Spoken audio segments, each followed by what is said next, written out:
Hey everyone, it's me again, Mr. Davitt. At this point, you've watched the presentations on our two limited war case studies, the Falklands War and the First Gulf War. You've completed the writing prompt for those two wars, and now it's time to get into a little bit of a bulkier war, and this is the Chinese Civil War. Um, the, as opposed to the limited wars, there are big long term causes at play here, which is making this civil war happen. So it'll take us a little bit more time to get through this. So in order to make it a little more manageable and pace yourself out, I've divided this into two parts.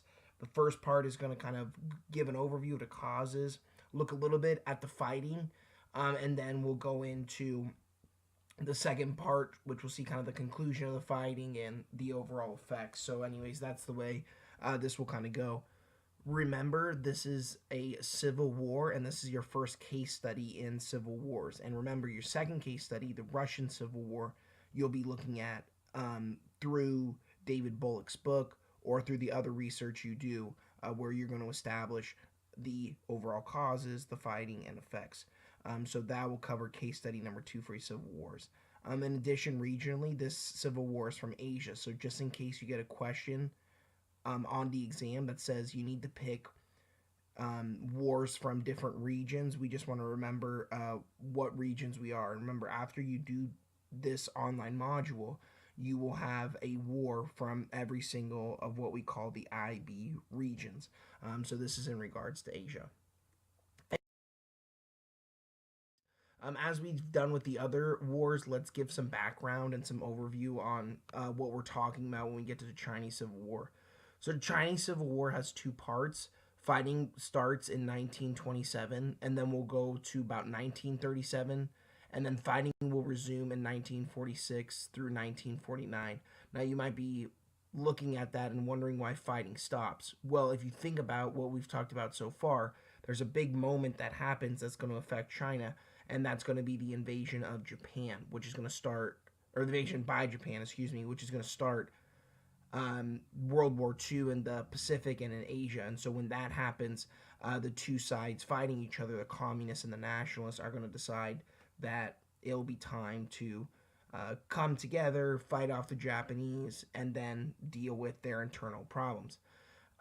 Just so you are familiar, when we get to the Chinese Civil War, you have to realize that China is in complete chaos in the late 1800s and then moving into the 1900s. A lot of issues, a lot of problems going on. And so what's going to happen is that in 1911, there's going to be a revolution that will overthrow the emperor, that will overthrow the current dynasty that was ruling China. The problem is this revolution is what we would refer to as unfinished. And the reason why is because it doesn't really overthrow the old government. It doesn't really get rid of all the important people of the old dynasty. And so that's why you're going to have fighting kind of that's going to occur even when this revolution has taken place. And again, if you look at the timeline here, 1911 is when this revolution happens. We're not going to see an end or a resolve to the Chinese Civil War for almost 40 years, when in 1949 it's clear who the winner is and it's clear the new shape China is going to take. There are two sides fighting in this Chinese Civil War. These two sides are the nationalists and the communists. And again, especially for our study of this, we need to realize that these words, although they refer to specific ideologies, are very different and diverse when we apply them. Especially that's going to be the case for the communism that's going to be proposed by the Chinese communists. And so you'll kind of get a grasp of that as we go through, and you'll see it's much different than the Soviet communism.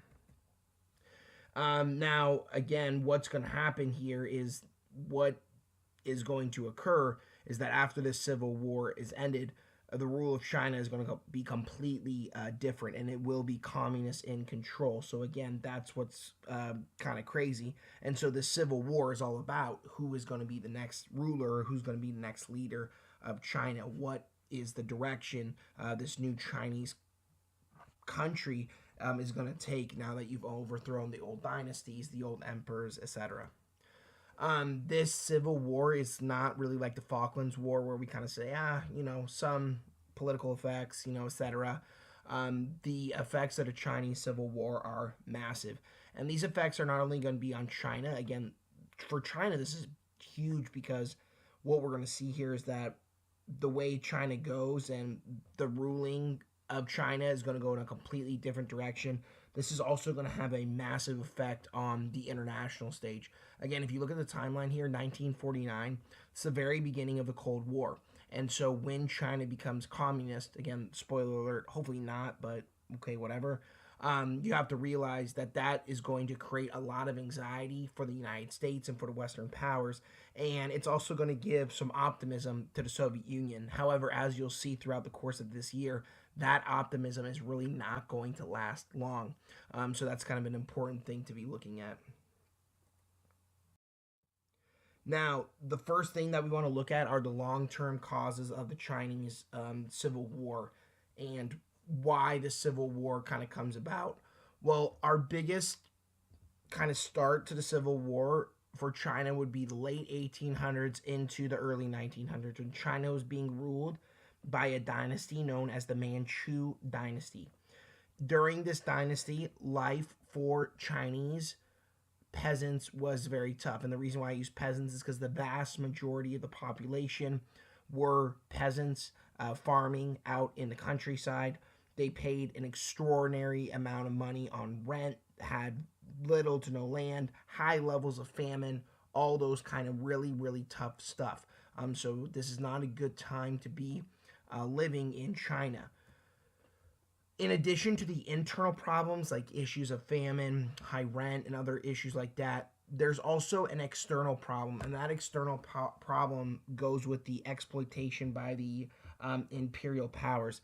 Now, if you recall from world history, European powers such as Britain, France, Germany, Russia, even Belgium to an extent, had gone to places like Africa and Asia and basically taken these places over almost directly.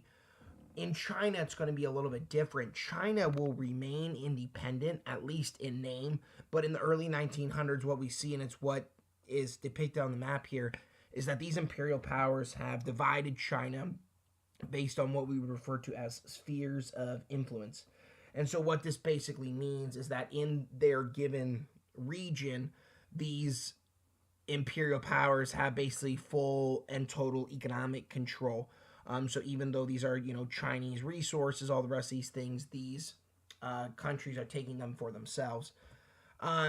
Because of these spheres of influence, what it means is that these imperial powers are benefiting and they're profiting. But for the Chinese, these trade deals are awful and these treaties are terrible. But the reality is China is in such bad chaos that they're not really in any position to be able to do anything about this exploitation by the imperial powers.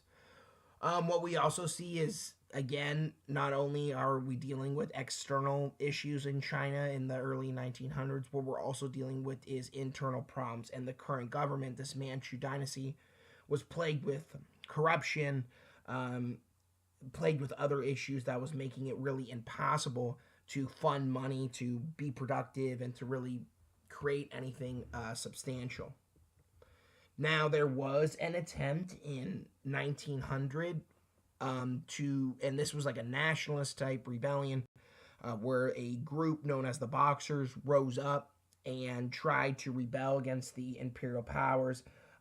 However, without modern weaponry, this was largely a failure. This was suppressed pretty easily by the imperial powers. And so what we see here is that the Chinese are not interested in this arrangement, but the reality is they have basically no way to get out of this kind of unfair deal for themselves. This is a kind of famous political cartoon. You might recall it from our discussion of the Boxer Rebellion, but here we see the various imperial powers carving out China for themselves. And of course, we see China in the background. No, stop, don't do that. But at the end of the day, voiceless, and they're not really able to be heard. Most of the people you see sitting here are kind of the normal culprits when we think of imperialism. However, there's another country here that's not really interested in imperializing in Africa, but is interested in imperializing in Asia, and that's what you see on the right hand side, which is depicting Japan. And so Japan, as we'll go through this, is really kind of the major enemy for the Chinese as they try to establish their control over the region and their control specifically over China. Here's a look at the Boxer Rebellion. Again, these guys actually thought they were immune to bullets and other things like that. Again, if you think that, that's very nice. Well, not really, but it's just not going to work out very well for you at all. Okay, so let's talk about the overthrow of the Manchu dynasty. Now, again, this is not necessarily part of the Civil War. This is just more part of the long-term story, the long-term causes, etc. So, in 1908, things really hit a very bad point for the Manchu dynasty when the emperor takes over is 2 years old. And you might be asking yourself, wait a minute, why is a 2-year-old taking over as emperor? Well, it's because this is all based on a patriarchal line. So basically, the old emperor died, and the next one in line just happens to be 2 years old. Again, some of the problems when you have monarchies, emperors, and things like that, where things go in a family line, sometimes these things happen. Anyways, with obviously a 2-year-old emperor in control, he's not going to be in power. It's going to be his advisors. But this is a big failure. And again, the Chinese peasants, they're looking for reforms. They're looking for land. They're looking to have some comfort of their life. And the reality is that's not going to be happening, especially with kind of the weak leadership that's being undertaken here. So finally, Chinese citizens who are frustrated with the situation that's unfolded will make the decision to revolt. And so what we see in 1911 is what is referred to as the Double Tenth Revolution. And so what we have here is the overthrow of the ruling dynasty. So the overthrow of the Manchu dynasty, the overthrow of this new, 2-year-old emperor. And so the question becomes, what is this new Chinese government or Chinese state going to look like? Again, throughout the history of China, it's been dynasties and it's been emperors and things like that. So what is decided is that instead of these dynasties and all the rest of these things, we're going to have the first Chinese republic. And so this is the idea that you're going to have a leader that is not a monarch, and instead you have a leader that's elected and all these things, and that's seen so nice and so great. The first president of China is this guy that you see here. This is Sun Yat-sen. And Sun Yat-sen was a Chinese intellectual, had a lot of great ideas for the way China was going to look. However, he did not necessarily have enough support in 1911 to cement his control. The other problem is that, again, going back to this idea, this is a very incomplete revolution. Why is that the case? Well, they do overthrow the dynasty, they do overthrow the emperor, but there's no real introduction of democracy. There's also no real move out of your old governmental and your old military leaders. Most of those people are still going to keep their positions and stay in control. And so what you have is this weird kind of in-between moment where you're trying to figure out how to kind of move forward and capitalize on this revolution, because again, right now you're in this weird kind of incomplete deal. Because Sun Yat-sen does not really have enough power, and because of the importance of at least starting the setups to this revolution, what we see is that the new ruler will end up becoming Yuan Shikai. And so we're going to talk about him. He was a military guy in the old government, and so he is the one that's going to continue to take over here in this interim period. Here's Yuan Shikai. Again, an old military guy that's going to be actually the official leader of China. So let's talk about this guy and his rule. Well, unfortunately, if you want to talk about an unfinished revolution, it really comes down to the gentleman you see here.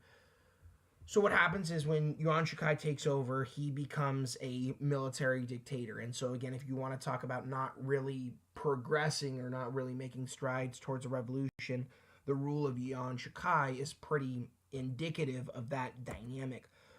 What also begins to happen, well, it already was, but kind of continues to even become stronger is what we refer to as regionalism. And we'll talk about this a little bit more. But what's happening is the country of China is not developing as one single unit. It's developing as several kind of strange units, very disjointed.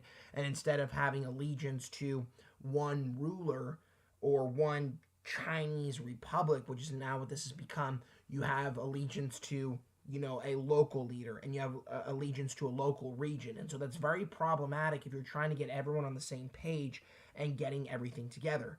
Sun Yat-sen has not gone away, and he really wants to move away from this, but he's not quite there yet. Again, he does not have quite the support yet. Again, you still have these old issues with some of the old people in the government, old people in the military, etc. However, Sun Yat-sen will establish a new parliamentary party in this new republic known as the GMD. For our sake, we'll refer to them as the Nationalist Party, but we'll go between those two words. Sun Yat-sen has 3 principles for this Nationalist Party, and you see them listed here, but I'll just kind of mention them briefly. The first is nationalism, and what this primarily means is that you have to get rid of these imperial powers and the foreign influence that is still crushing China. Again, even after this revolution, China is not strong enough to get rid of these imperial powers. Secondly is democracy. Again, it should be the people that are able to rule themselves. Now, the problem is, and what Sun Yat-sen establishes, is that at this point, China is relatively uneducated. And so they're not quite ready to rule themselves and rule democratically. But what he says is we got to provide education to establish so people are able to set this up. The last one is people's livelihood. And simply put, this primarily refers to land reform. And again, the peasants were being crushed by high rent from the landlords. They did not have really any say in it. They were paying the vast majority of the money they had towards rent. And so the idea becomes, okay, hey, let's give them some land, and so they can have some ownership in this whole deal, all the rest of these things. Now the question becomes kind of like, geez, Sun Yat-sen seems to have a pretty good vision. Why didn't he just take over? Well, the problem is Sun Yat-sen was trying to avoid civil war because he knew that the military was still very, very high. And so in order to get rid of the imperial powers and to ensure that you would have kind of stability in the long run for China, he knew that it was necessary to have the military support. Again, think about when we talk about Latin America, who overthrows the government all the time? It's the military. And so if you have military people in power and military people in control, that's obviously much less likely to happen. However, Sun Yat-sen was still pretty suspicious of Yuan Shikai, so he kind of moved him to another capital to kind of try to distance him. And what's kind of happened here is that Shikai will kind of mark his own downfall. And the biggest reason why is because he is going to declare himself to be the emperor of China. And so when he does that, and when he abolishes basically any of the little small advances that had been made towards democracy, people were really upset, and they said, listen, we just had this revolution, we got rid of this dynasty that we didn't want, we got rid of this emperor we didn't want, and now it looks like you're just trying to return to that. And so then all of a sudden he's forced to step down. And so at this point, we kind of have this weird deal where, again, we're in a very limbo type stage for China, and the question becomes, where exactly are we going to go? Here's Shikai here. Now, we're kind of going to move into more kind of short-term causes for this Chinese Civil War, and one of the biggest short-term causes is going to be from regionalism. And again, we've kind of talked about this, but this becomes even stronger after the fall of Shikai. So, internally in China, you have a very, very distant lack of unity altogether. And so this lack of unity is going to help cause the Civil War. And so I'll kind of go through that as we move through. What happens is, already, as I said before, after the Chinese Revolution and during the rule of Yuan Shikai, we see that China is disjointed. And after Yuan Shikai, there's basically no central power to really try to take this whole place over and really kind of steer them in any sort of unified direction. And so China is going to break up into many of these small little states and provinces. And each of these little provinces are going to be controlled by a warlord. And so what happens here is that these warlords are largely operating their region independently of anything going on with the central government. So that's a very serious problem, and China is very, very divided. The other problem is that peasants will continue to suffer under the warlords. Again, these are warlords, as you can kind of see from the map here. These warlords were just interested in going to war, and they were interested in gaining more land, and so they were not interested in land reform for the peasants, and they weren't interested in trying to improve the peasants' life. And so again, things are continuing to be kind of insane. What we are seeing, though, is that for ordinary Chinese, especially Chinese peasants, we are starting to see an increase in Chinese nationalism, and more people basically saying, how can we try to achieve a unified China? What can we kind of do to move that in the overall right direction? So one of the examples that we'll actually see of this taking place occurs in what is referred to as the May 4th movement, which occurs in 1919. And this is primarily students who will lead a massive uprising in Beijing against the warlords. And a lot of this has to do with actually Versailles, which had just been signed, which had given Japan some territory in the Shandong province, which you see in the like purple there. Okay, but anyways, the goal here is for China to be kind of reborn and become a strong independent state. And so that's kind of the idea that is kind of moving here. What we also see is that people seem kind of unified and wanting to have China be independent, but where they're not quite unified is what exactly that independent state should be looking at. Some wanted to look at Russia and look at their kind of success with the Bolshevik model, and this idea of, many Chinese looking at what happened with Russia and saying, geez, that kind of sounds like us. They did something about it, and so maybe we should do something relatively similar. And so what starts to emerge is you still have the nationalists who, again, are still, kind of the clear leading group, but again, not quite strong enough at this point to rule by themselves. But what you also see is another group that's starting to come together and become stronger and also represent kind of another idea for the betterment of China, and these are the communists. And so originally, these two groups are actually going to be united, but as we're going to see, that unification and that uniting is not going to last very long. So now it's a good time to talk about these two groups, the communists and the nationalists, that are going to rise in China, and they are going to kind of turn from being somewhat of friends to enemies. So anyways, let's talk about this dynamic. So first off, after the death of Sun Yat-sen, the new leader for the nationalists will be kai-shek, which you see right there. And again, same kind of dynamic for the nationalists as with the case with Sun Yat-sen. They are the leading group at this point, but at the same time, because of regionalism and because of the warlords, they don't quite have the power or authority to be the ones in total control.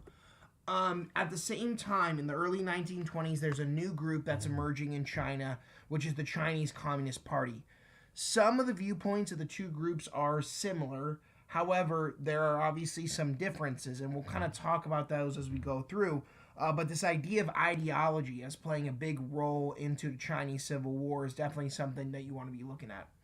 Now, in the 1920s, when the Chinese Communist Party originally emerges, there's no quite clear leader. There's a few different people that are in kind of control and exercising their authority, but no one quite in the realm as kai-shek was for the nationalists. Anyways, in the early 1920s, both these two groups have one goal that they both share, and it's arguably their biggest goal at this point, which is the desire for a unified China. So the idea here is to get rid of the warlords and try to establish this one solid unified Chinese state. So because the nationalists are not quite strong enough on themselves, the communists just kind of emerging into power, we'll see the two groups form what becomes known as the First United Front. And this is the first united front between the nationalists and the communists kind of coming together. And so that's interesting because, again, they're kind of different groups, but this desire to unify China is what is going to unite them. Now, as they are united at this point and they do want this unified China, there is an issue, which is that Chiang Kai-shek is becoming increasingly anti-communist. He does not believe in these communist ideas, these ideas of Marx, and the ideas that have been spread with Russia and the Bolsheviks, and so he's becoming increasingly anti-communist. And so what he's doing is he's removing some of the top kind of communist guys from this First United Front. However, he can't quite do anything with them quite yet because the reality is he still needs their support. And so what starts to happen here is that this First United Front will be successful in ridding China of the warlords and establishing a single unified Chinese state. Now again, it's not going to be perfect, but at the same time it is going to be relatively successful. Because of this campaign, the nationalists are going to gain some credibility and are going to be seen as the legitimate heads of the Chinese government. This is in 1928. So now what we see here is that we do, for the first time since the revolution, so it's been about 17 years, do have somewhat of a unified China with a clear leader, which are the nationalists, which in turn would be Chiang Kai-shek being the one in control. You see Chiang Kai-shek here on the right, a military man himself. So far, we've been looking at some of the more long-term causes of the Chinese Civil War. We take some time to look at some of the more short-term causes like the regionalism and then this unification of the nationalists and the Chinese Communist Party. Well, our kind of immediate cause into the Civil War is when the nationalists will actually make the decision to attack the Chinese Communist Party. So, first off, we have to realize that even though the nationalists and the communists came together in order to try to rid of the warlords and unify China, once that was done, there was nothing really holding the nationalists and the communists together as far as being united. And so really what this was more so a friendship of convenience than anything else. What's also leading to this is that you want to remember something. The nationalists had been successful.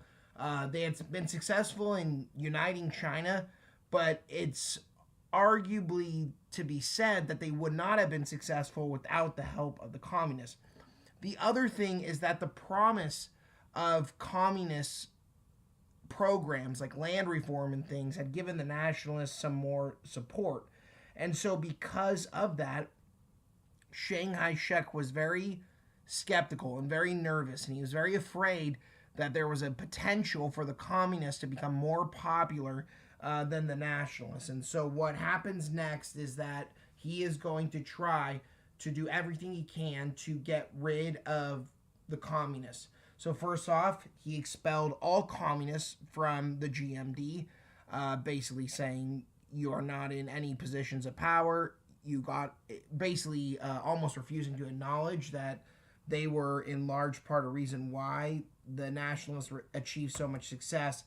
The other thing that he'll do is what becomes known as the purification movement. And this is when he basically tried to exterminate and kill all communists, union leaders, peasant leaders, and things like that. And so at this point, it's very clear that Chiang Kai-shek and the nationalists did see the communists as being their number one enemy. And with that being the case, the big goal became to completely rid of them.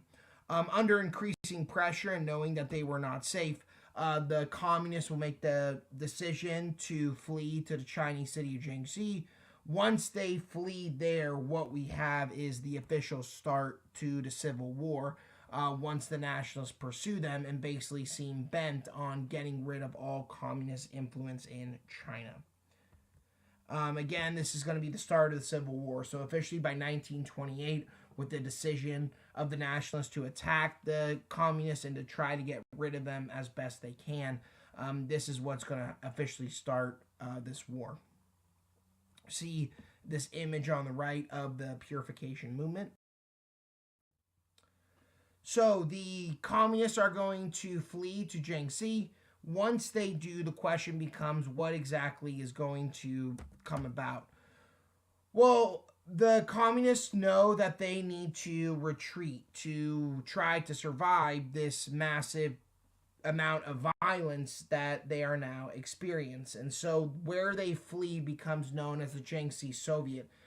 If you remember, and you'll get more accustomed to, the Soviets refer to kind of like small councils, and these kind of govern a place regionally. And this was the group that garnered support during the Russian Civil War, and that's why the Soviet Union was such named to honor them.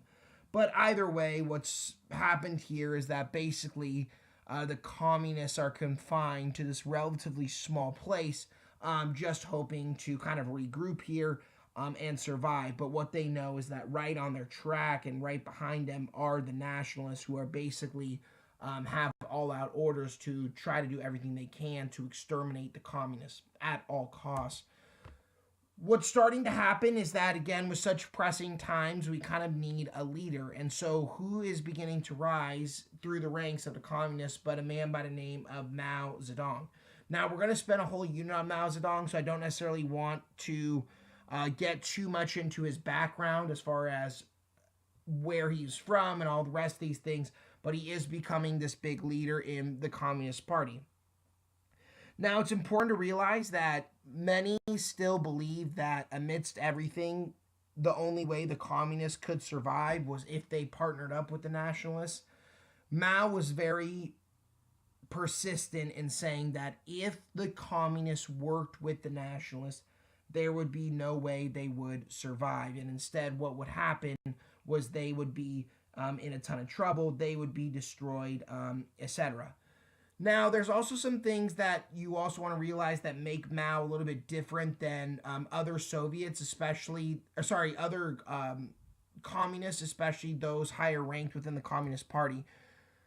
Mao did believe in communism and this idea of revolution. However, on an ideological standpoint, he did not believe revolution would come from the industrial workers, which was kind of a tenet of Marxism and certainly a tenet of the Russia case model. Instead, Mao looked at the situation inside of China, and he said, look, the vast majority of the population are these poor farming peasants. So they are the ones who are going to be the basis behind the revolution. It is not going to be the industrial workers. And this is actually going to put him at quite serious odds with other higher ranks in the Communist Party. There's also other issues, in particular the issues of guerrilla warfare. And again, this idea of land reform that Mao wanted to put into place. And again, land reform was something that could be agreed upon by most within the communists. Guerrilla warfare, not necessarily, but certainly this idea of revolution within the peasants was not something that was shared by many. The COM, in turn, it's basically Communist International. They're the ones trying to assist in communist revolutions throughout the world, centered in the Soviet Union, are going to be very disagreed with Mao and what he has to say about this. They did not believe in this idea of revolution being based on the peasants, this idea of guerrilla warfare, etc. So kind of an interesting dynamic that was going on there. Now, just because the communists have fled to Jiangxi does not mean that they are safe. And so the nationalists are right on their tail trying to destroy them. Now, one of the reasons they're trying to destroy them is because they know the communists are a threat, and they know the communists and some of their ideas, in particular the ideas of land reform and the ideas of improving life for the peasants, is becoming much and much more popular. The other thing is that the nationalist government is very ineffective, and this national government is not making really any progress towards democracy, any progress towards land reform, etc. Because they relied so much on the influence of the rich. This is one of the reasons why they're not going to be very full force. This is the nationalists to institute big time initiatives and big time reforms. Because again, they know that the rich are not going to go for these initiatives and reforms. So, in the early parts of the nationalist government, into like the early 1930s, the big reforms deal with things like the building of roads and the building of schools. Again, I'm not saying that's not significant, but that's not really going to fix these big problems that are plaguing the peasants. Again, the nationalists are completely committed to destroying the communists. And for them, they think, okay, we know where the communists are. They're in this one location, so let's try to destroy them. So the best way they think to do this, and again, Chiang Kai-shek is a military guy, is to encircle them. And this way, if they encircle them, it's almost like a blockade type thing, except not on the water. But what you'll be able to do is cut them off from all their supplies. And so they'll basically be weak to get or be able to do anything.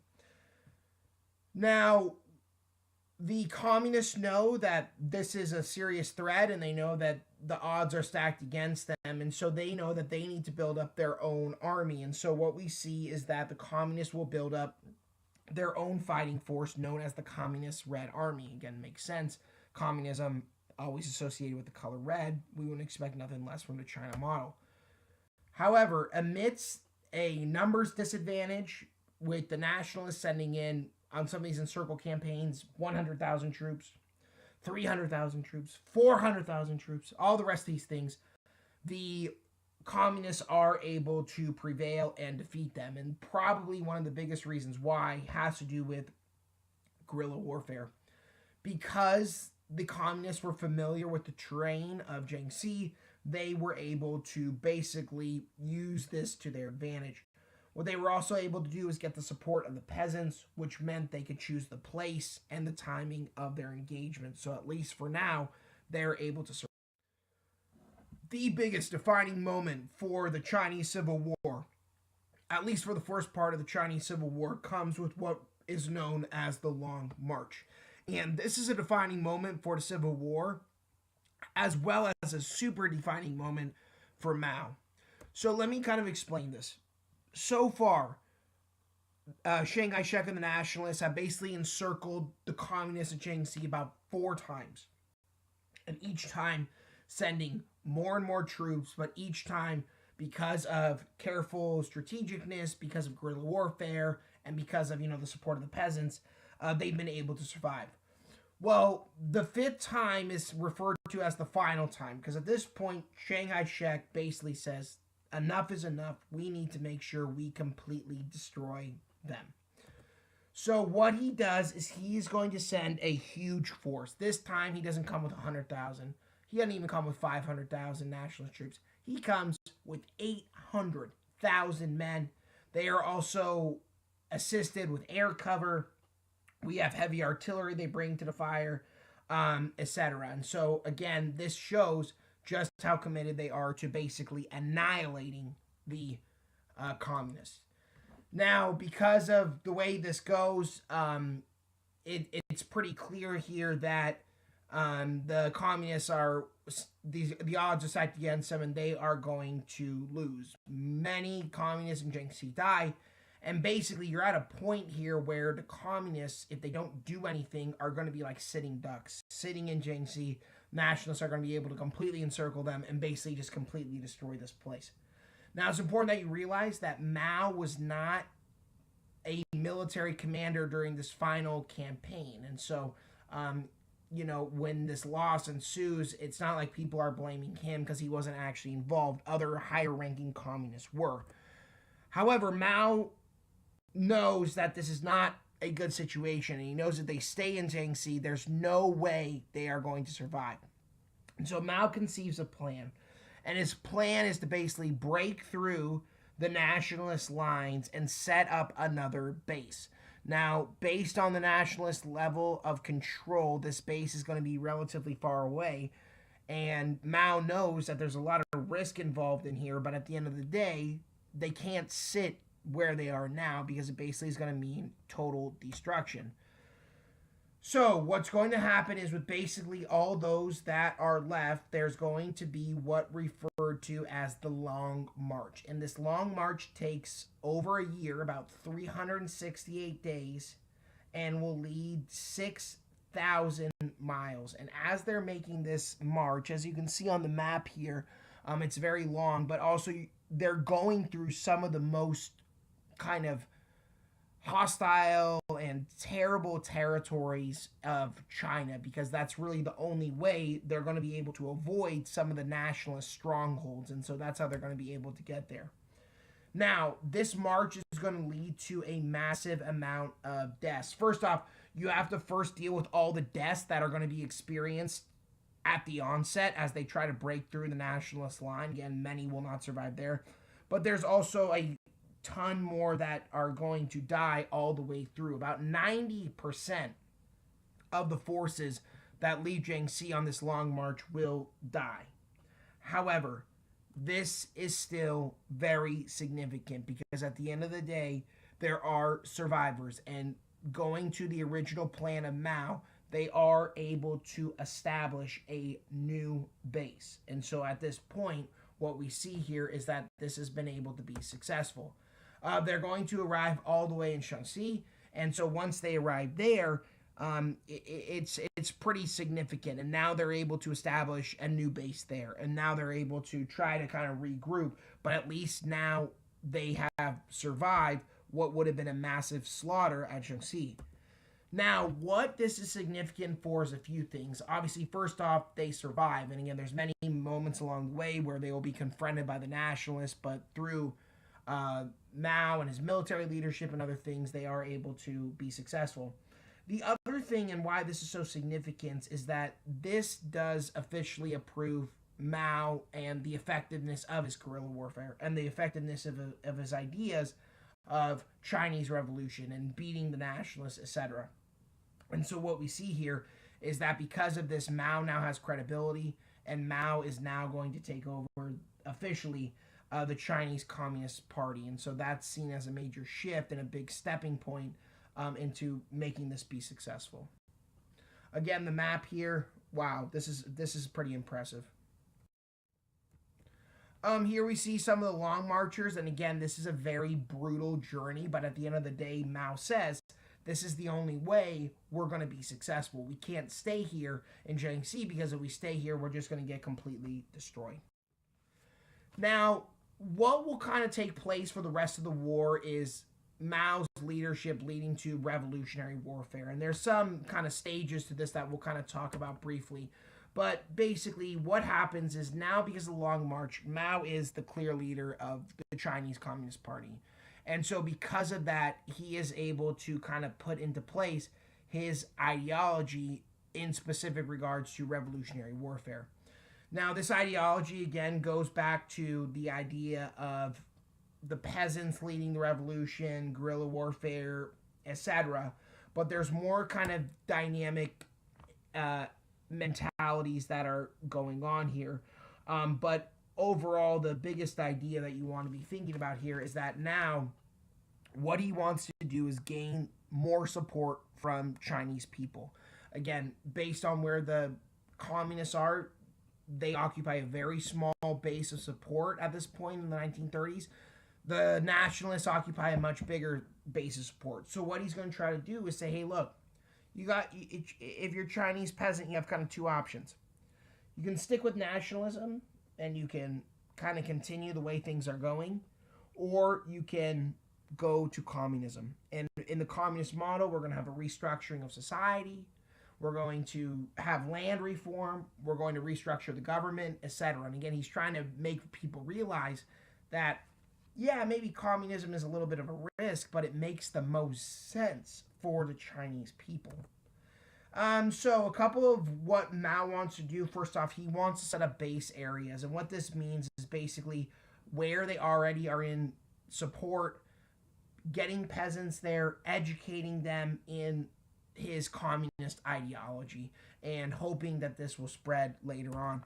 There's also what he refers to as the organization phase. This is where the leaders of the Communist Party are going to go to other places where the Chinese Communist Party was not very prominent and not very successful, and try to educate them and tell them, about what's going on. The other thing is, because there is quite a few villages at this point in China that are pretty spread out, the goal becomes to go there where the nationalists are not in very strong control and try to get their support and then kind of use that to build up and become stronger. You have to defend the bases. The nationalists, although they're a little taken back by this long march, are still on the trail of the communists. And so this is the idea of you're going to defend the bases. Now, how are you going to do that? Well, it's through the next stage. You have to do so through guerrilla tactics. That's the only way you're going to be able to beat the nationalist force, which is, at this point, is much bigger, much more trained, conventionally at least. But Mao knows something. He knows the area. And he knows that if he can get the support of the peasants, these will help him, be stronger and be more successful. Mao also realizes that at this point, if it's a quick war, then the communists are going to lose, the nationalists are going to win. And so the big thing for Mao becomes, let's have a long war. Let's protract this out. Let's prepare for a long war. There doesn't need to be immediate victory. Let's kind of phase this out, and that way we're able to be successful. Finally, the last kind of phase of this is going to be actually seizing power. But the idea is that you start local, you have your guerrilla units, and they're going to take over their little spaces and their little spots. And then eventually what's going to happen here is that they're going to be able to join together, form a conventional army, and then move onwards and actually be able to be a formidable conventional fighting force and take on the nationalists. So anyways, the last thing that we finish off here is with the end of the first phase of the Chinese Civil War, going to 1937. And so, well, here's what happens. By 1937, the Japanese have become far more aggressive. If you remember, in 1931, they take over Manchuria. The League of Nations gives that pathetic response, basically gives the Japanese the green light to come into China, try to take over and create this big empire. And so because of that, now all of a sudden we need a united front. How could you possibly defeat this very aggressive, very militant Japanese force if you have the two biggest groups within China fighting each other for control? So this is when the decision is made in 1937. Hey, you know what? Let's form another united front. Now, again, this is a beneficial relationship. And there's a couple reasons for that. First off, again, as far as fighting the Japanese, you're not going to be able to do so if you're divided. Another reason why this is such a beneficial relationship is that this is going to allow foreign aid to come into China. And this also gives a little more legitimacy to the Chinese Communist Party, who are just beginning to, again, kind of grow in stride, grow in power, etc. Now, the next part of this is why were the communists able to survive in phase one? And again, as you've seen, most of the odds have been stacked against them throughout this. Well, the Long March is critical. And again, you have to realize before the Long March, it looked like the communists were going to basically be massacred. However, this allows them to be able to move on and establish a new base, which is going to allow them to reorganize, get everything together, etc. The communists are also able to use propaganda to try to gain support as well as a patriotic victory.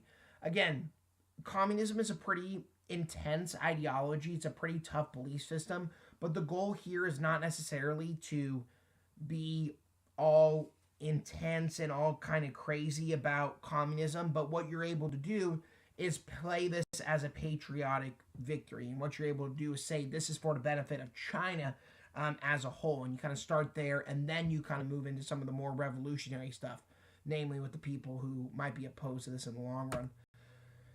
You also want to realize that what we have here is that as well as there being success for the communists, there are also errors made by the nationalists. Um, for example, the nationalists are still never able to quite get the peasants on their side and support of the peasants, which again is a huge error. They make up the vast majority of the country, and so that's a serious issue and a serious problem. Um, Now, at this point, and also again, because of not being able to deal with the peasants, the nationalists never really institute the reforms that were being sought by the vast majority of the population. Now, at this point, what we see is the Chinese Civil War take a little bit of a break. This break will last till the end of World War II until the Japanese are defeated. And so at this point, now we see a little bit of a break, and it's on to fighting the Japanese. However, what happens with the fighting against the Japanese will have a significant impact on the direction of the Chinese Civil War. Anyways, hopefully this first part gave you some good knowledge as to how the first part and first phase of the Chinese Civil War goes. Now that you've done this and completed this, make sure you solidify your notes, see what's going on, and then you can move on to the next video and see the conclusion of this epic battle. Thanks a lot. See you soon.